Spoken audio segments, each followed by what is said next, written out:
Welcome to Washington Today on C-SPAN Radio for Thursday, May 26, 2022.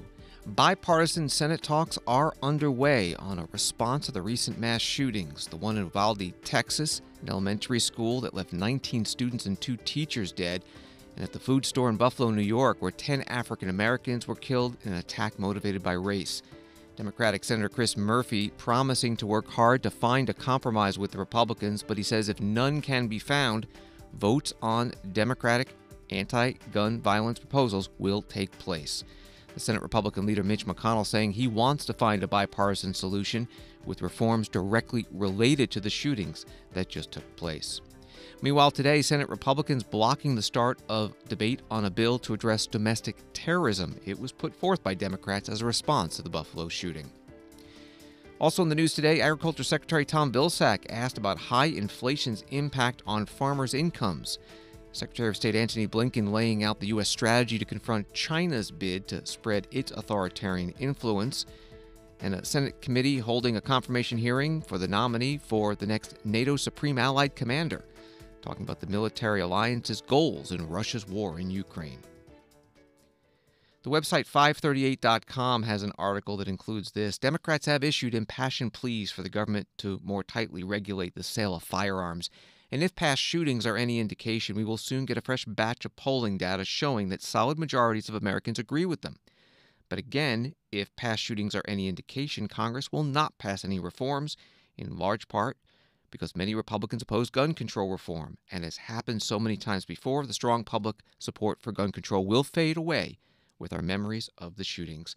That was from 538.com. Senator Chris Murphy, Democrat from Connecticut, has the task of leading the Democratic side of the negotiations to find any compromise with Republicans. He tells a Capitol Hill rally today that he will try, but if none can be found, votes on the Democratic proposals will happen. We are not prepared to allow the gun lobby and the gun industry to continue to run this town and this place. We are never, ever going to give up until we make our schools, we make our shopping malls, we make the streets of this country a safe place to live and work. We are never, ever giving up until we win this fight.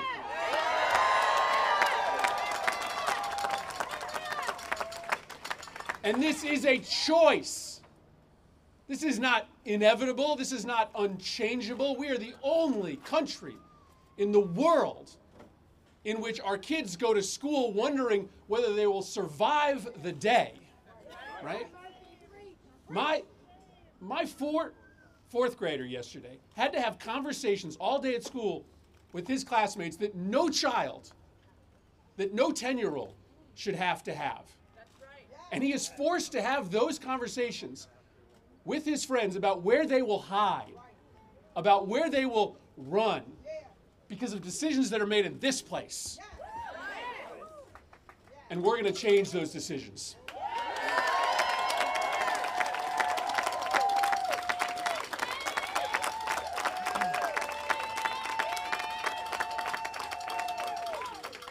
We are going to do 2 things.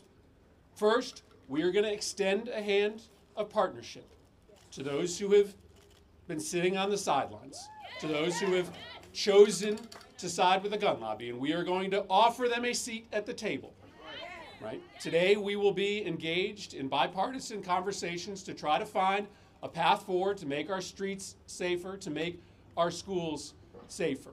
And our goal and our hope and our belief is that we can find that common ground, and that we will be facilitated in finding that common ground by a popular uprising of citizens who are going to make clear that if you don't do the right thing here, you aren't coming back here. But if we don't succeed, we're having votes. We're putting people on the record. Right? One way or the other, we're going to have a debate here. We are going to force people to tell America which side they are on. Senator Chris Murphy, Democrat from Connecticut, speaking at a rally and news conference on the grounds of the U.S. Capitol building today in Washington, an event titled Rally for More Than Thoughts and Prayers, was put together by the group Every Town for Gun Safety. NBC News reports the Senate Majority Leader Chuck Schumer agreeing to give Murphy and the people surrounding him 10 days to reach a bipartisan deal on gun safety. Otherwise, the votes on those House-passed bills will come up. This from CNN. Senate Minority Leader Mitch McConnell telling CNN on Thursday he met earlier in the day with Texas Senator John Cornyn and encouraged the senior Republican senator to begin discussions with Democrats, including Senators Chris Murphy of Connecticut and Kyrsten Sinema of Arizona, to see if they can find a middle ground on legislation to respond to the tragic Texas elementary school shooting. McConnell would not say specifically what the contours of the legislation should be, instead signaling he wants Cornyn to be the one to negotiate. McConnell telling CNN, I met with Senator Cornyn this morning. As you know, he went home yesterday to see the family members and begin the fact-finding of this awful massacre. And I've encouraged him to talk with Senator Murphy and Senator Sinema and others who are interested in trying to get an outcome that is directly related to the problem. I am hopeful that we could come up with a bipartisan solution. That quote from Senator McConnell to CNN. Well, Senator John Cornyn now back in Washington, and he spoke on the floor today. At times like this, words seem so inadequate. There's no good way to completely express the heartbreak and anger that swell in your chest at a moment like this. All we can say, perhaps, is that our condolences are with the families grieving such a cruel and unexpected loss. I can't fathom the pain of seeing an empty bed where your child slept the night before. Knowing we can't turn back the clock to prevent this tragedy from occurring, the obvious question then is, how do we prevent something like this from happening again? At this point, law enforcement is still investigating and piecing together the full story. In the coming days, I expect we will have better information about the shooter and his background and the circumstances that led to this senseless, brutal act. Once it does, I'm eager to see whether there are any gaps that might have done something to make this attack less likely, that might have actually even prevented this attack from taking place. In the past, I've worked with colleagues on both sides of the aisle to prevent senseless tragedies from occurring through things like Fix NICS and the Mental Health and Safe Communities Act. Fix NICS, you'll recall, occurred after the Sutherland Springs shooting, where the shooter his criminal convictions were not uploaded by the Air Force into the National Instant Criminal Background Check. And so he was able to go to a local sporting goods store and buy weapons by lying and buying. And I'm convinced that working with Senator Murphy and all of our colleagues, we were able to get 70 or more co-sponsors on that bill because it actually addressed a real gap in the system, and it would actually give us some hope that we'd actually save lives in the future. I'm not interested in making a political statement. I'm not interested in the same old tired talking points. I'm actually interested in what we can do to make the terrible events that occurred in Uvalde less likely in the future. And now we don't know everything we need to know. But once we do, I expect there will be an informed debate about reforms we can make. And I look forward to participating in those discussions. For now, the focus should remain on supporting the people of this little community who suffered an immeasurable loss this week. Senator John Cornyn, Republican from Texas, on the Senate floor. Ryan Grimm, Washington, D.C. bureau chief for The Intercept, joining us on the phone, has an article that is titled, Senator Chris Murphy says billions in gun violence intervention could pass the Senate under reconciliation. Ryan Grimm, what did you find? So as I'm sure most of your listeners know, reconciliation is the process that allows the Senate to pass things with just a simple majority, just 50 votes. It requires it to be largely a budget-related item, which is why you can't do major policy changes through it. Build Back Better, all of the policy changes in the Build Back Better Act, which occupied so much time last year, we're going through under reconciliation, which means that Republicans can't filibuster it. Chris Murphy, and I asked a number of other senators as well, if they had looked at this. Tim Kaine told me that in the past they had actually looked pretty closely at this, and most of the kind of serious policy changes that you would need, say red flag laws, background checks, are not necessarily eligible for to go through under reconciliation unless you just overrule the parliamentarian, which Bernie Sanders suggested that they just go ahead and do that.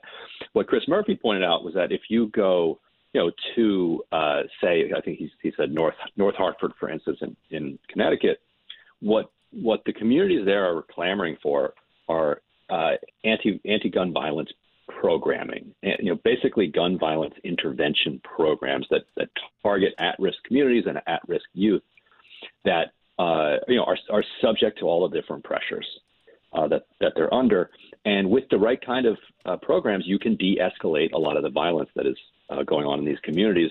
And he had said that the president had at one point proposed $5 billion. All of that would be eligible to go through under reconciliation because it's a strictly budget matter. So it would just simply be a matter of them just writing it up. And while it wouldn't address necessarily the school shooting issue, although it could if you identified the right children who are at risk of becoming school shooters and were able to intervene in before their descent takes them to that place, then you don't have to start talking about, or you don't have to rely solely on hardening schools and arming teachers and all of the other kind of defensive mechanisms that are being talked about now. What Murphy was saying is you try to go to the root of it, try to make it so that people are not trying to walk into schools or are not getting into gunfights, at the basketball court or walking down the street. And $5 billion to go towards these evidence-based programs that have shown real effectiveness, could arguably save thousands and thousands of lives. In terms of process, because reconciliation is not unlimited, this getting the anti-violence programs through would require an agreement on the other parts of Build Back Better. Is that true? Yes and no. So if the entire thing falls apart, Build Back Better, which it may or may not, you've seen some reporting recently, you've seen Democrats expressing optimism that they're going to get to a deal. But let's say that they don't get to a deal. Well, if they don't, then that's a reconciliation vehicle that's still available. Because it didn't get used for Build Back Better, it would still be able to be used for something like this. So, and there are also several reconciliation vehicles that are available. The parliamentarian, I think it said in 2021, there could be 3 available. There seem to be more reconciliation vehicles available than the Senate has cargo to put in them. We're talking with Ryan Grimm from The Intercept. We also learned today Senator John Cornyn and Senator Chris Murphy will be the lead negotiators trying to reach a bipartisan gun violence prevention compromise of some kind. From your reporting on this issue in general, how likely is that?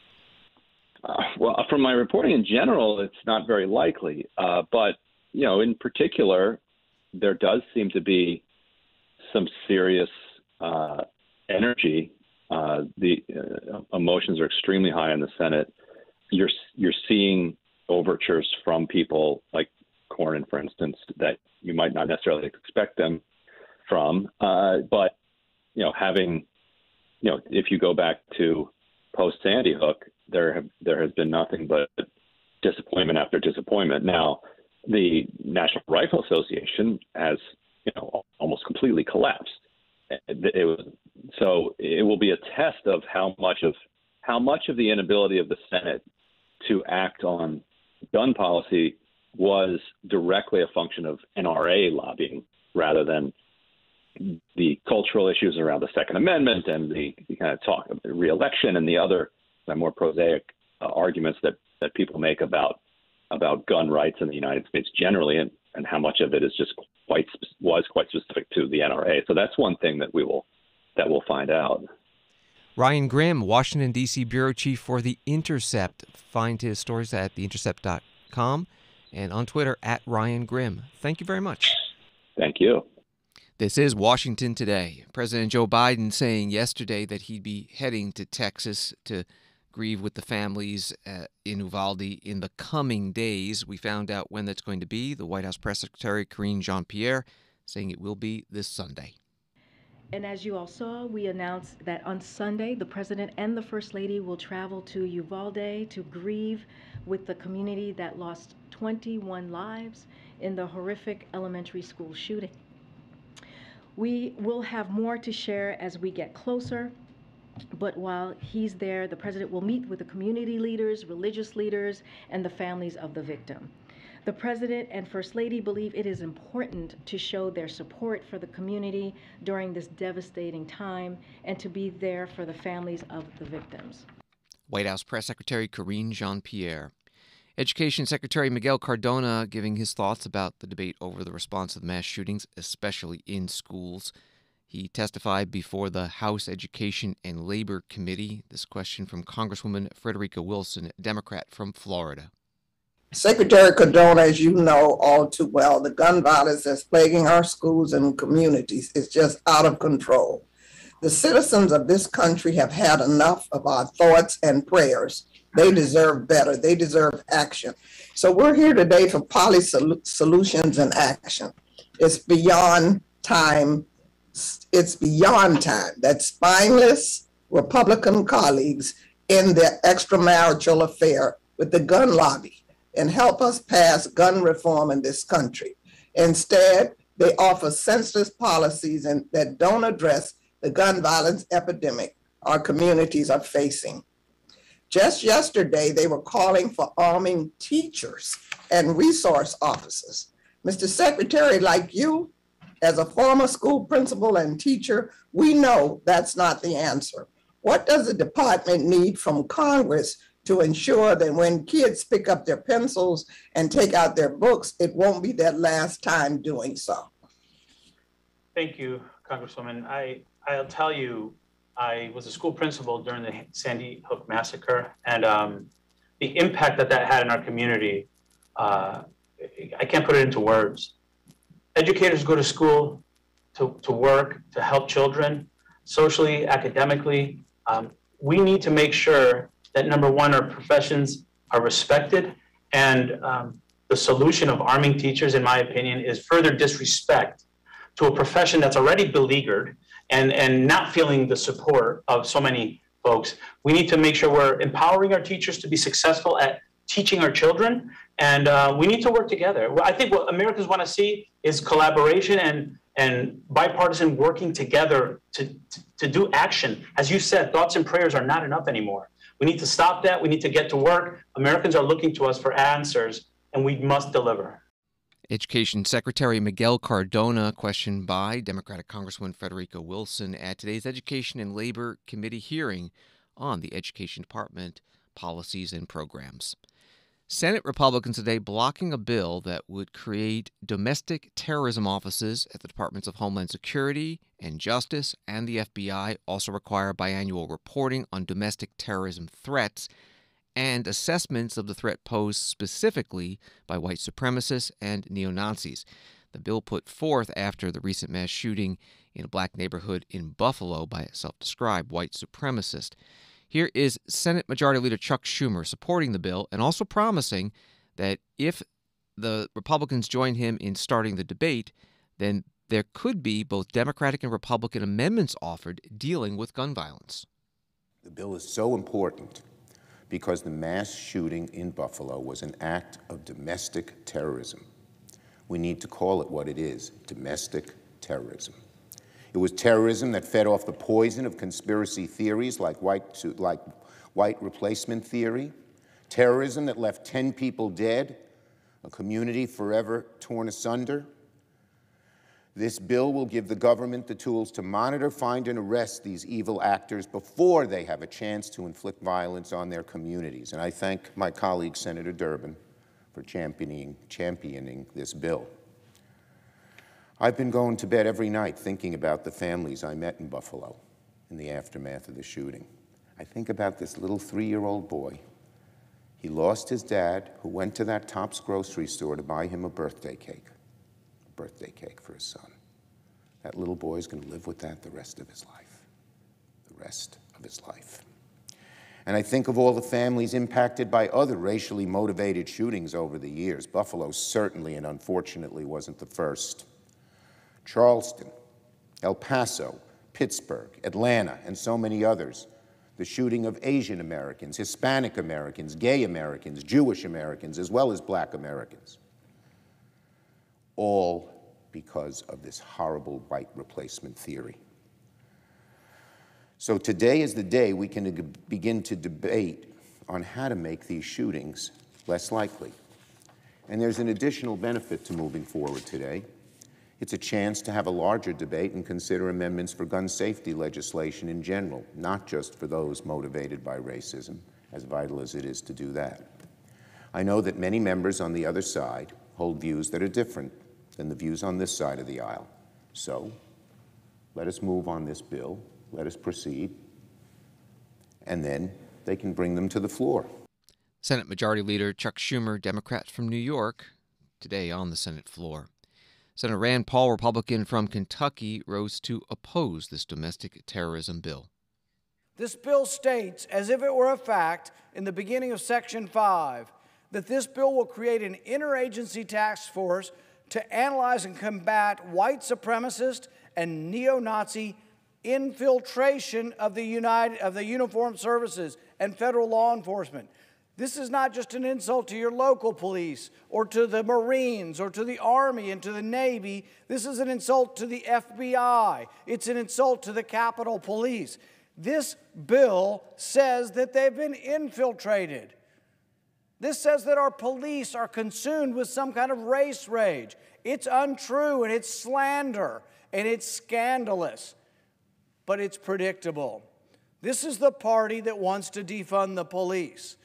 But this party not only wants to defund the police, they think the police are full of hatred and racism. It's not true. Every policeman in our country, every soldier in our country should look at this bill and say, who are these people? White supremacy and neo-Nazi infiltration of the Marines? That's not true. It's an insult to every Marine in our country. It's an insult to every soldier in our country. It's an insult to every policeman in our country. It's an insult to the Capitol Police. Senator Rand Paul, Republican from Kentucky, on the Senate floor. The vote on moving forward with this bill, procedural vote, failed. 47-47. It was short of the 60 votes needed. No Republicans voted yes. The Senate Majority Leader Chuck Schumer changed his vote from yes to no at the end. It was also a procedural move. It allows him to bring the bill back up again, perhaps for another vote in the future. Senate today also voting down an attempt to overturn a new immigration regulation dealing with asylum from the Biden administration. It would give officers from U.S. Citizenship and Immigration Services, rather than immigration court judges, the power to consider migrant claims of fear of persecution or torture to get asylum. President Biden says it's needed to speed up processing of a backlogged asylum claim system. A simple majority vote was needed in the Senate, but the vote failed 46-48. This time, the Senate Minority Leader Mitch McConnell, the Republican, changed his vote from yes to no, allowing for a revote perhaps in the future. Sponsor of the resolution to repeal this regulation, Ron Johnson, Republican from Wisconsin. He spoke before the vote. This new rule that's about to take effect at the end of this month, the asylum rule, again, circumvents, is contrary to stated law that says immigration judges, immigration courts need to make that asylum determination.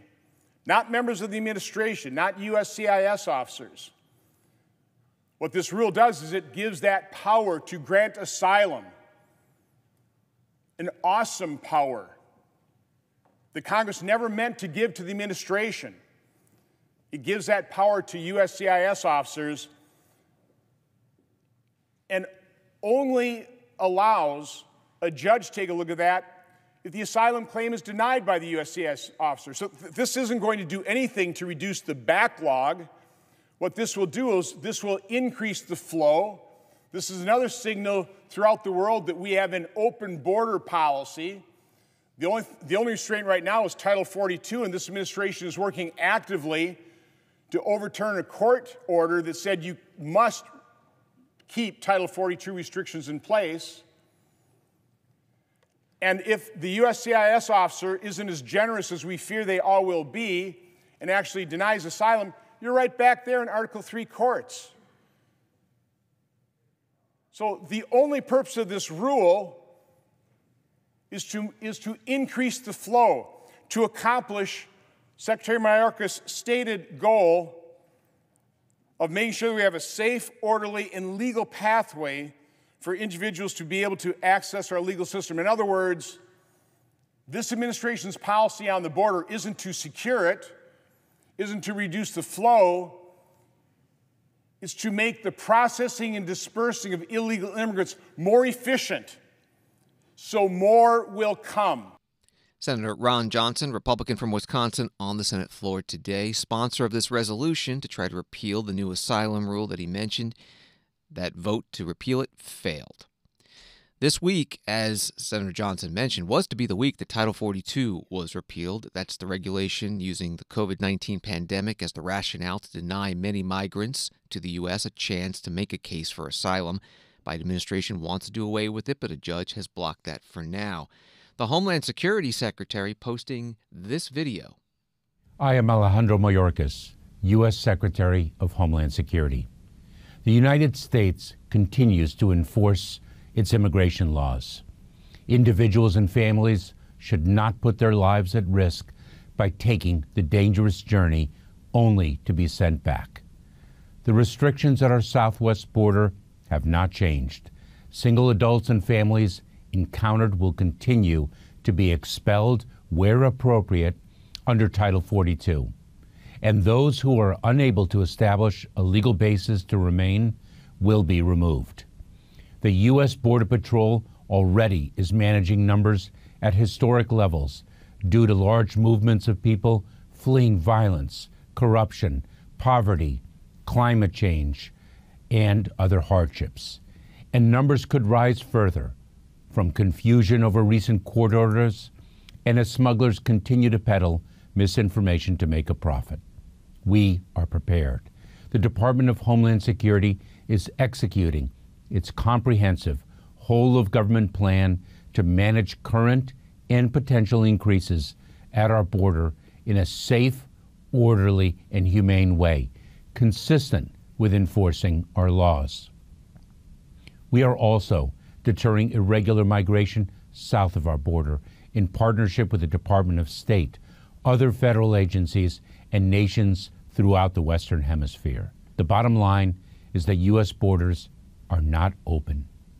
Individuals and families continue to be subject to border restrictions, including expulsion. Do not come to the border. Do not put your life at risk only to be sent back. Homeland Security Secretary Alejandro Mayorkas in a video on Twitter this week. Washington Today continues in a minute.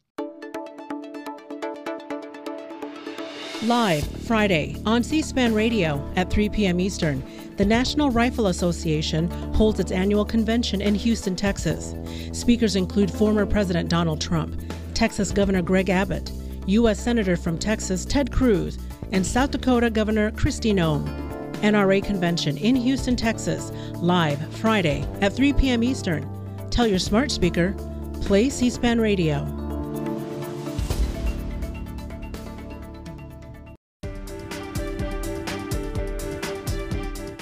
Welcome back to Washington Today, which you can get as a podcast on the free C-SPAN Now mobile video app and wherever you get your podcasts. A few more headlines. Palestinian Authority says its investigation concluding that Israeli forces deliberately shot and killed a Palestinian-American journalist for Al Jazeera, Shireen Abu Akleh, 2 weeks ago as she was trying to flee. Israel's defense minister says the findings are a blatant lie and that no soldier fired intentionally at a journalist, and that she was shot during a battle between Israeli soldiers and Palestinian militants. And former U.S. President Donald Trump and two of his children, Ivanka and Don Jr., must answer questions under oath in New York State's civil investigation into the business practices of the Trump Organization. That ruling from a state appeals court today.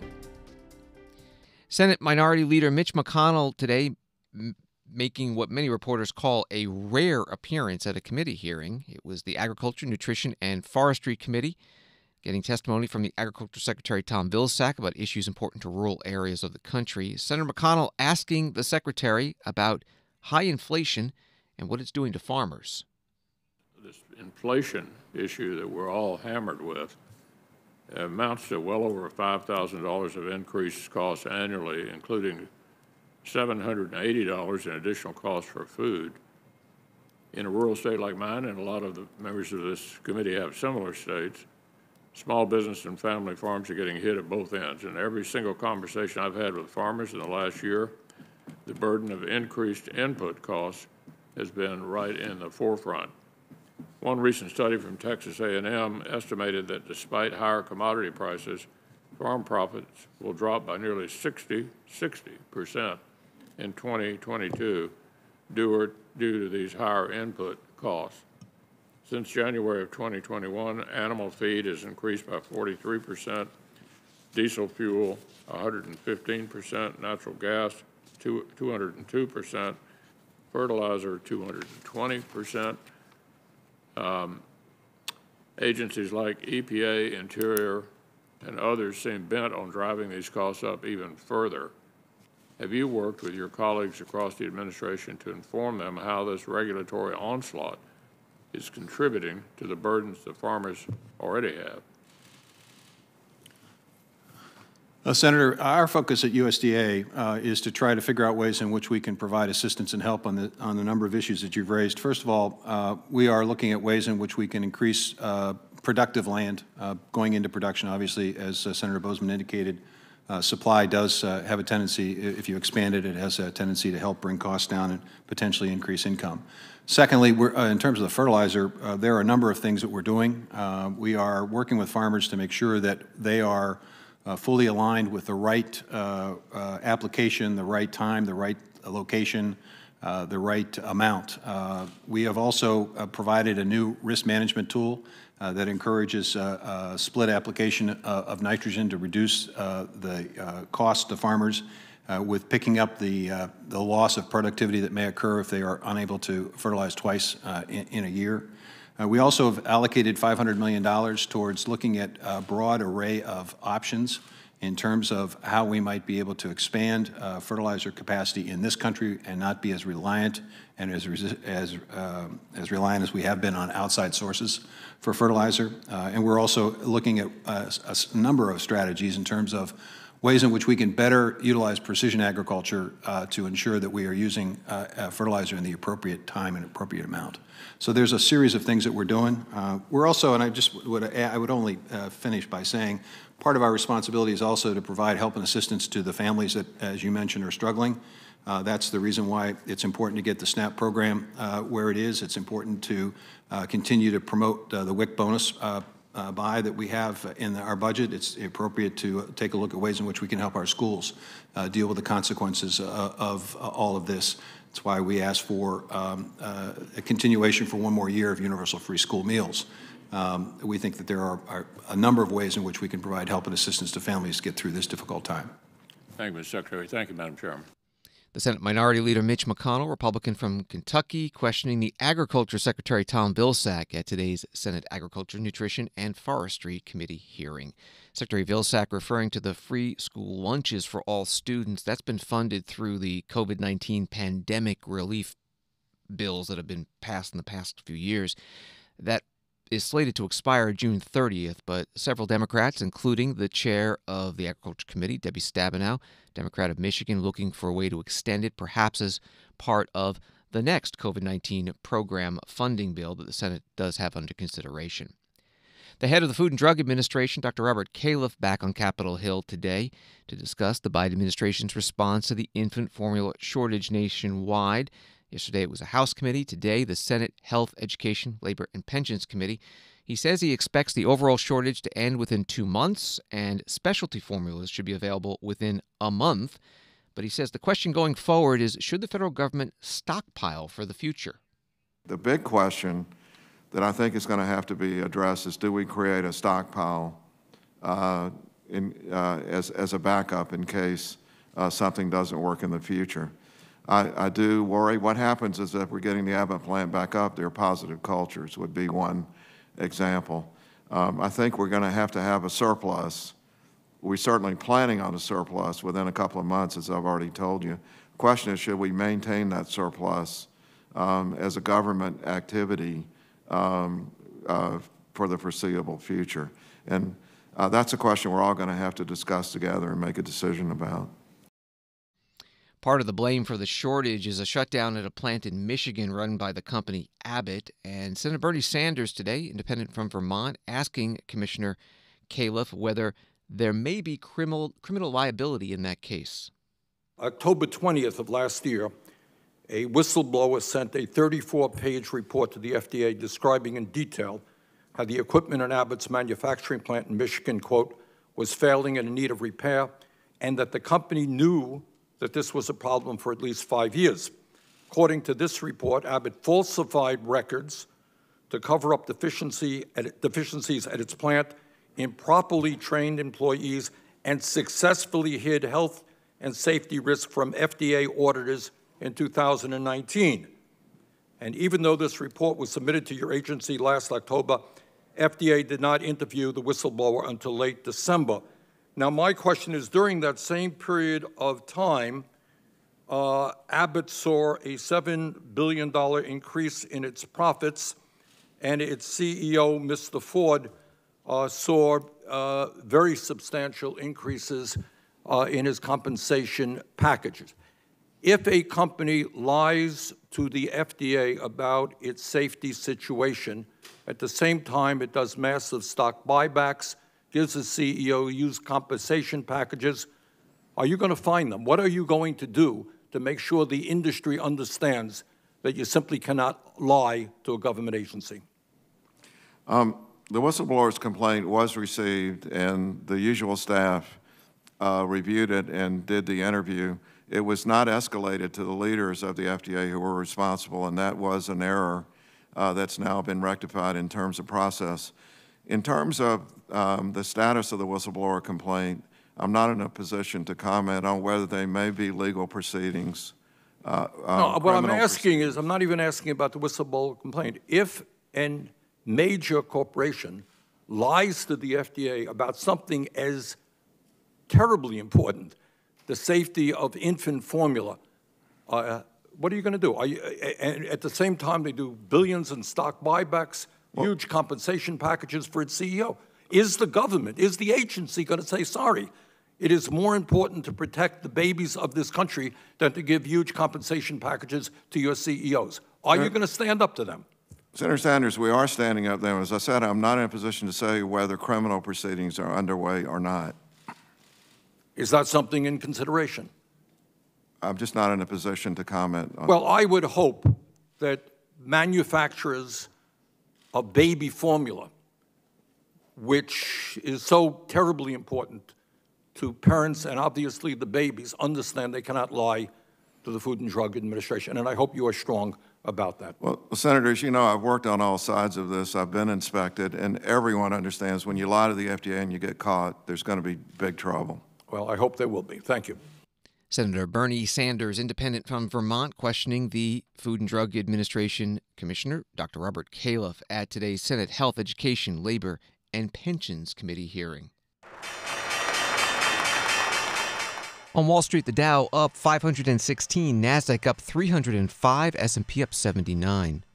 From the New York Times, Secretary of State Anthony Blinken said Thursday that despite Russia's invasion of Ukraine, China remains the greatest challenger to the United States and its allies, and that the Biden administration aims to shape the strategic environment around the Asian superpower to limit its increasingly aggressive actions. The article goes on, the speech was a much shorter public version of the administration's classified strategy on China, which was largely completed last fall. Secretary Blinken speaking at George Washington University in Washington, D.C. This is a charged moment for the world. And at times like these, diplomacy is vital. It's how we make clear our profound concerns, better understand each other's perspective, and have no doubt about each other's intentions. We stand ready to increase our direct communication with Beijing across a full range of issues. And we hope that that can happen. But we cannot rely on Beijing to change its trajectory. So, we will shape the strategic environment around Beijing to advance our vision for an open, inclusive international system. President Biden believes this decade will be decisive. The actions that we take at home and with countries worldwide will determine whether our shared vision of the future will be realized. To succeed in this decisive decade, the Biden administration strategy can be summed up in 3 words: invest, align, compete. We will invest in the foundations of our strength here at home, our competitiveness, our innovation, our democracy. We will align our efforts with our network of allies and partners, acting with common purpose and in common cause. And harnessing these 2 key assets, we'll compete with China to defend our interests and build our vision for the future. Secretary of State Anthony Blinken, part of his speech on U.S.-China policy today at George Washington University in Washington, D.C. President Biden, during his just completed trip to Japan and South Korea, introducing an effort to shape the environment around China, the Indo-Pacific Economic Framework, an agreement between the U.S. and 12 Asian nations. Secretary Blinken also saying today during his speech, China is the only country with both the intent to reshape the international order and increasingly the economic, diplomatic, military, and technological power to do it. And Secretary Blinken announcing the creation of a China House in the State Department, a team of diplomats to coordinate U.S. policy dealing with China. Russia's ongoing war in Ukraine, a major topic today as the Senate Armed Services Committee considered the nominee for the next NATO commander, General Christopher Cavoli. Cavoli is currently commanding General U.S. Army Europe and Africa. Senator Dan Sullivan, Republican from Alaska, asking the nominee about his experience dealing with Russia and also NATO's goals in Ukraine.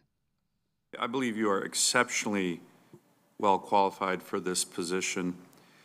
I'd like you to brag a little bit, if you don't mind. Can you just let the committee and the American people know some of your background and experiences and education as it relates to Russia? Asking me to brag is the hardest question you could ask me, Senator. Go ahead. We want you to brag. I want you to brag. Very impressive. Just Russia, focus, education. Sure. I graduated at Princeton in 1987, where I did not look at Russia. I graduated with a degree in biology. I entered the Army. I immediately was stationed in Italy with the Parachute Infantry Battalion. In that role, we studied Russia closely because that was our main opponent during the end of the Cold War. As I came out of company command, sir, I became a Russian Foreign Area Officer. My wife and I studied Russian together at the Defense Language Institute for a year.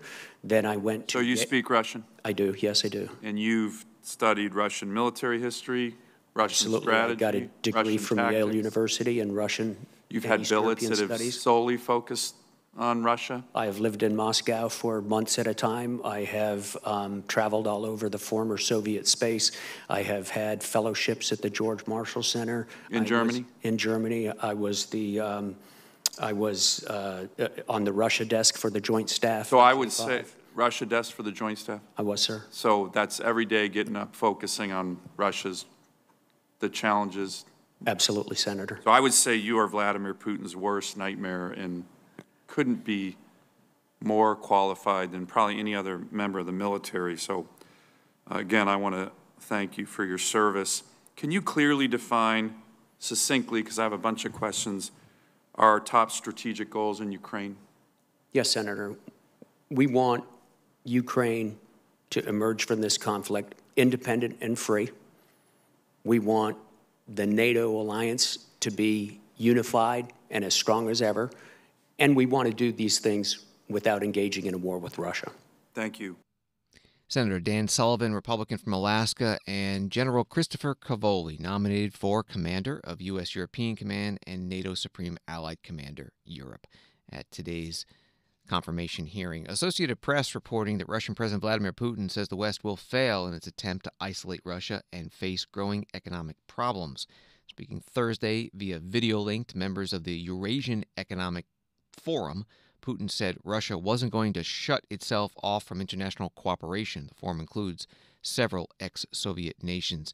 Putin said that trying to isolate Russia is impossible, utterly unrealistic in the modern world, and those who try to do it primarily hurt themselves. That from AP. More from the hearing with the nominee for NATO commander, General Cavoli, questioned by Senator Josh Hawley, Republican from Missouri, about Finland and Sweden's application to join the military alliance and what that may mean for U.S. troop deployments to Europe. When we talked last week, you told me that you didn't expect Finland's and Sweden's admission to NATO to result in U.S. force requirements in Europe.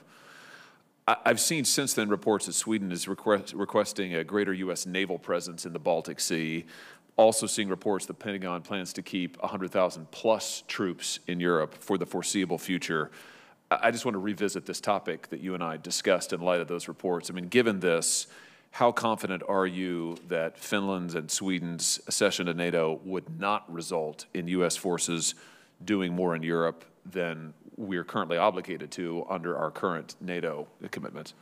So the 100,000 forces in Europe that are being extended, that's part of the surge that we performed over the last few weeks, Senator, and was not related to the question of Finland and Sweden joining NATO.